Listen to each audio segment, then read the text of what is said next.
Welcome to Pillaikavi YouTube channel. இன்னைக்கு நம்ம ஷிபுவோட போராட்ட வாழ்க்கையை தான் ஒரு கதையாக பார்க்க போகிறோம். ஆத்தரத்தில் ஒரு காக்கா உட்காந்து, இது ஷிபு, எதுக்கு தான் உனக்கு இவ்வளோ பிரச்சனையோ தெரியல. நம்மளால ஏதாவது உதவி பண்ண முடிச்சா வச்சு பண்ணலாம், ஆனால் நம்மளாலே எதுவும் முடியல. ஆனால் அவன் எப்படி இருக்கான்னு போய் ஒரு பார்வை பார்த்துட்டாச்சு. இதுதான் ஷிபு. ஷிபு தன்னோட 3 முட்டைகளையும் மரத்தடியில் வச்சுட்டு உணவு தேடுறதுக்காக ஒரு இடத்துக்கு போச்சு. என்ன இன்னைக்கு எங்கேயுமே நமக்கு உணவு கிடைக்க மாட்டேங்குது, எங்க தேடினாலும் எதுவுமே சிக்க மாட்டேங்குது. எப்படிதான் நம்ம சீக்கிரம் உணவு கண்டுபிடிச்சிட்டு நம்ம குட்டிகளை பார்க்க போறதோ தெரியும். ஐயோ, யாரோ நம்மளை கூண்டுல மாட்டி விட்டுட்டாங்களே, என்னை என்ன பண்ண போறீங்க? யாரு என்ன இந்த கூண்டுல மாட்டி விட்டா? தயவு செஞ்சு என்னை விட்டுடுங்க, நான் போய் என்னோட குட்டிகளை பார்க்கணும். என்னை யாராவது எங்க இருந்து நான் ஏதாவது தப்பு செஞ்சிருந்தா என்னை மன்னிச்சிடுங்க. என்னை ஏன் நீங்க இப்படி மரத்துல கட்டி வச்சிருக்கீங்க? எனக்கு ரொம்ப பயமா இருக்கு. என்னோட குட்டிகளுக்கு ஏதாவது ஆயிடுமோன்னு எனக்கு ரொம்ப பயமா இருக்கு. தயவு செஞ்சு என்னை விட்டுடுங்க, நான் போகணும் இங்க இருந்து. எனக்கு ரொம்ப பசிக்குது. தயவு செஞ்சு என்னை இங்க இருந்து யாராவது வந்து காப்பாத்துங்களே. இதுக்காக இதெல்லாம் எனக்கு நடக்குது. ஏன் என் வாழ்க்கை இவ்வளோ கஷ்டமா போயிட்டு இருக்குன்னே எனக்கு தெரியல. யாராவது என்னை காப்பாத்துங்க, என்னை காப்பாத்துங்க. என்னை இப்படி போட்டு அடிச்சிட்டாங்களே, இவ்வளோ காயம் இருக்குது. நம்ம யாராவது டாக்டரை பார்த்தா தான் இது சரியாகும். நம்ம எங்கே போய் டாக்டரை பார்க்குறது? தலையில், கழுத்தில், கையிலன்னு எல்லா பக்கமும் காயமாக இருக்கே. இந்த காயத்தோடு நம்மளால் பறக்கக்கூட முடியாது. ஏன்னா எப்படியாவது இதை சரி பண்ணி ஆகணும். அப்போ தான் என்னால் திரும்ப பறந்து போக முடியும். இதை நான் எப்படி சரி பண்ணுவேன்? டாக்டரை பார்க்கணும். என்னாச்சு உங்களுக்கு? உடம்புல உங்களுக்கு இவ்வளவு காயம் இருக்கு.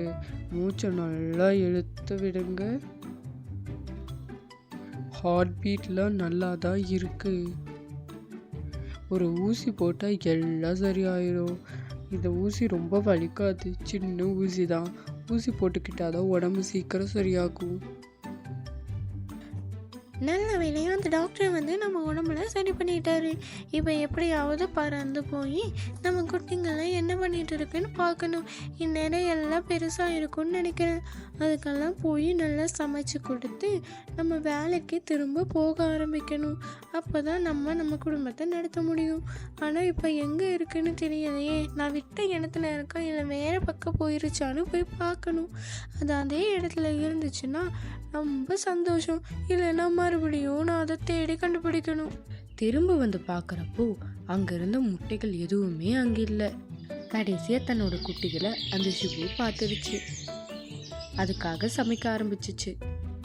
இன்னைக்கு சோறு குழம்பு ரசம் பொரியல் அப்பளம்னு சமைச்சு நம்ம குட்டிகளுக்கு கொடுக்க வேண்டியதுதான். ஃபர்ஸ்ட்டு குழம்பு வச்சுட்டு அதுக்கப்புறம் முட்டையை போட்டு வறுக்க வேண்டியதுதான். ஆம்லேட் போட்டு கொடுத்தா அவங்களுக்கு ரொம்ப பிடிக்கும்.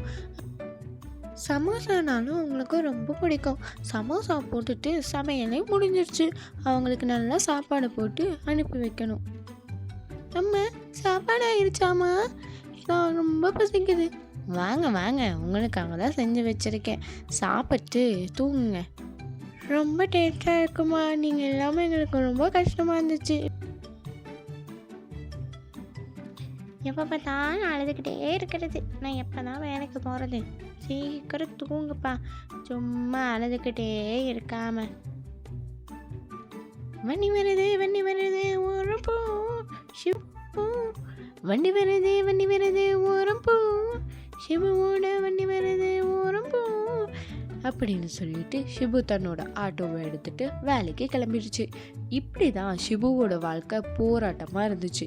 ஆனால் எந்த போராட்டம் வந்தாலும் அதை நம்ம ஸ்ட்ராங்காக ஃபேஸ் பண்ணணும்னு ஷிபுவை பார்த்து நம்ம எல்லாரும் கற்றுக்கணும்.